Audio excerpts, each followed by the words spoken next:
వాయుగుండం తుఫాన్గా మారింది.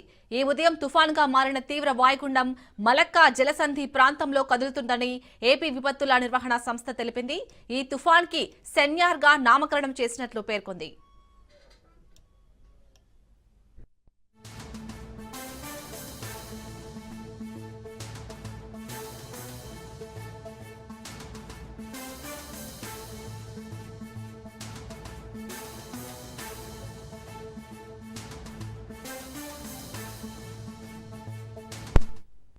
కాగా ఈ తుఫాన్ 24 గంటల తర్వాత క్రమంగా బలహీనపడే అవకాశం ఉందని అంచనా వేసింది.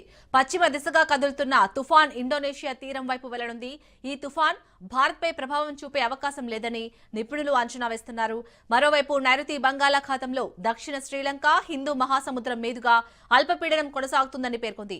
రాబోయే 12 గంటల్లో ఉత్తర వాయువ్య దిశగా కదులుతూ తీవ్ర అల్పపీడనంగా మారే అవకాశం ఉంది. ఆ తదుపరి 24 గంటల్లో వాయుగుండంగా బలపడే అవకాశం ఉందని వివరించింది.